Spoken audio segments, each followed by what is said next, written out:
Türk Hava Yolları Temmuz ayı uçuş planını açıkladı. Pandemi döneminde de dünyanın en çok ülkesine uçan havayolu unvanını koruyan Türk Hava Yolları Temmuz ayı uçuş planını güncelledi.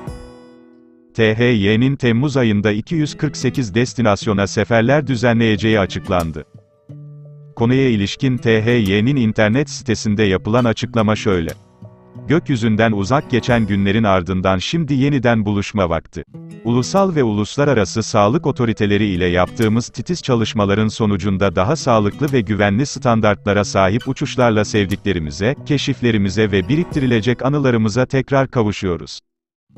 Bu dönemde plan yapmanın ne kadar zor olduğunu bildiğimiz için sizlere esnek seyahat imkanları sunmaktan mutluluk duyuyoruz. 21 Mart 2020 ila 31 Aralık 2021 dahil tarihleri arasındaki biletlemeleriniz için sınırsız değişiklik yapabilirsiniz. Detaylı bilgi için esnek seyahat sayfamızı incelemeyi unutmayın. Uçuş takvimi 31 Temmuz 2021 tarihine kadar bir haftada gerçekleştirilmesi planlanan en fazla uçuş sayısını göstermektedir. Operasyonel sebeplerle takvimde değişiklikler meydana gelebilir. Yeni seyahatleriniz için uçuş planımız güncellendikçe bu sayfadan sizlerle paylaşacağız.